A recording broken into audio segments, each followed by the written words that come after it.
le pediría usted al gobierno para 1995? O sea, un acercamiento de los poderes, de los tres poderes. Uy, tantas cosas. Principalmente que mejore en el área de la salud, que ayude más a los niños. Que se preocupe más del pueblo, de la gente pobre. A más organización con la clase media, con la clase baja, un poco más de apoyo. Genere fuentes de trabajo para los diferentes niveles que existen en el país. Bueno, pues le pediría un poco más de rectitud en sus acciones, no dejar que ciertos políticos hagan lo que sea. Que no aumente las pensiones, somos jubilados nosotros. Para 1995 le pediría al arquitecto Sisto Durán que viaje menos, porque le está pasando igual que al expresidente de los Estados Unidos, se preocupa del exterior y no se preocupa del país. Bien, vamos a hablar sobre el 95, pero me gustaría que nos refiriéramos sobre todo a cosas que les llega a la ciudadanía, empleo, salud, educación, tal y como ha estado el 94, ¿cómo será entonces el 95? Más o menos esa es la idea de este bloque. Vamos a dar paso a una llamada primero que tenemos o no. Por favor, adelante, buenos días. Muy buenos días, señor Sí. López. Aquí veo que se preocupan mucho los panelistas con respecto de la deuda externa. En realidad, los verdaderos tenedores de las acciones de la deuda externa son ecuatorianos mismos, son industriales, comerciantes que se han venido enriqueciendo en los diferentes gobiernos que hemos tenido de turno.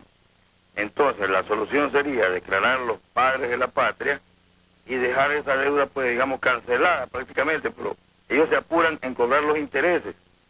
Y esa deuda jamás, para ellos no es negocio pagarla. Para ellos el mejor negocio que han hecho es comprar las acciones en la Bolsa de Valores Internacional de la deuda y comenzar a ejercer el gobierno para poder cobrar los intereses. Bien. Muchas gracias. Gracias a usted por esa intervención. Bien, hablemos entonces de estos indicadores que hacíamos referencia. ¿Cómo ven, por ejemplo, el empleo? ¿Va a mejorar la capacidad del Estado para captar a empleados formales o más bien eso va a variar? ¿Sí son?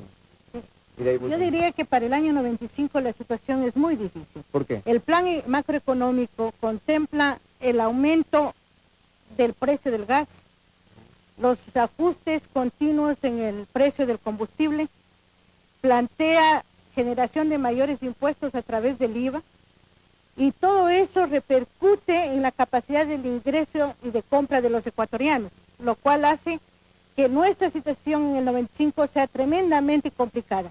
La canasta básica familiar bordea los $400, mientras el salario va a seguir bordeando los $120.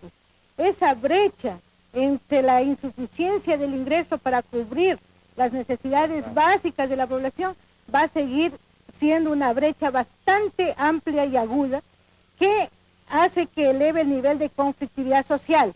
El año 95 tendremos un año de estabilidad económica, pero un año de inestabilidad social si es que la política económica sigue tal cual.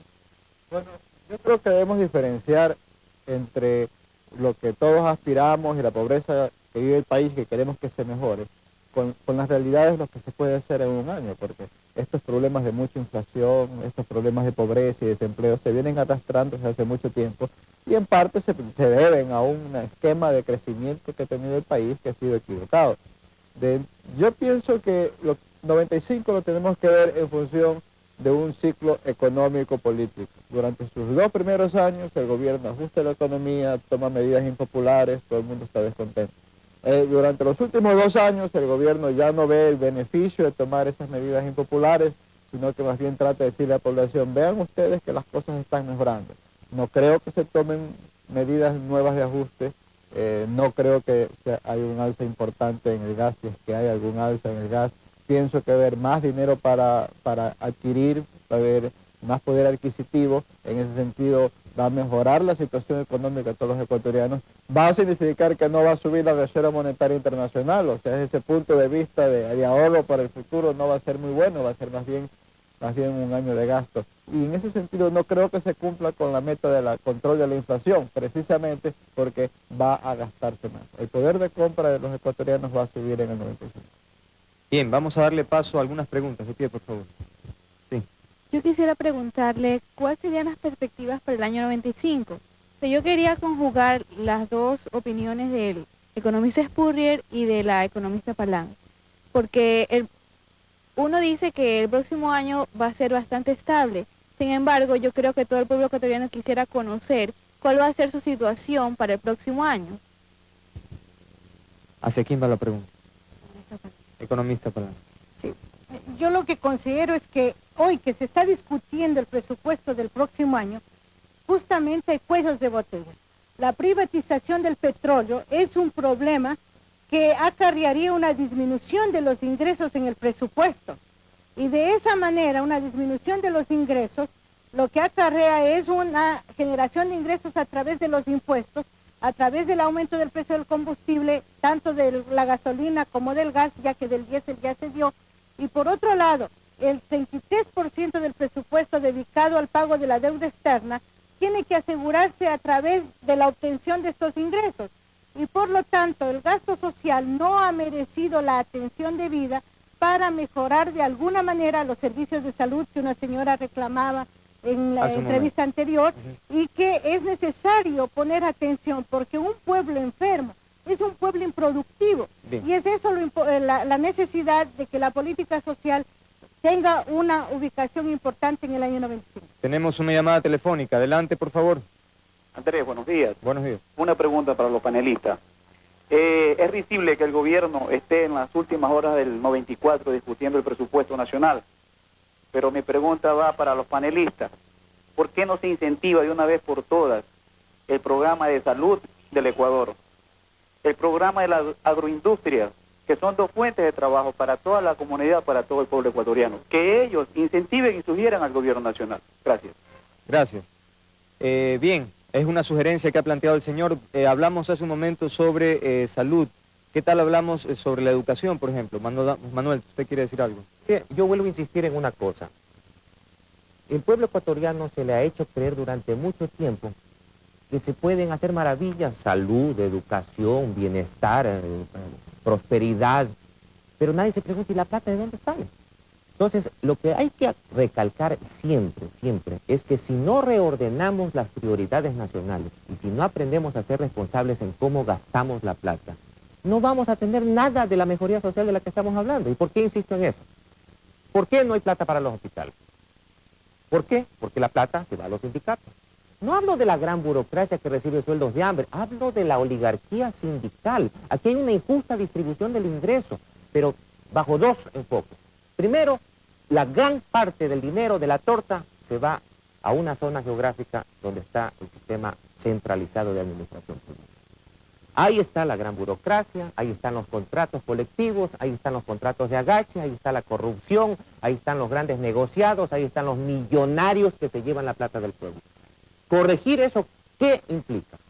Si queremos realmente llegar a un estado de bienestar permanente, transformar estructuralmente esta sociedad, darle más responsabilidades a la sociedad civil y quitarle el poder a la oligarquía burocrática, a los que ejercen el poder, al poder político, burocrático, sindical, que es el que nos tiene realmente en las tablas. Si no se hace eso, vamos a seguir todos los años con la misma cantaleta de la gasolina. Tenemos una llamada desde Quito. Adelante, por favor.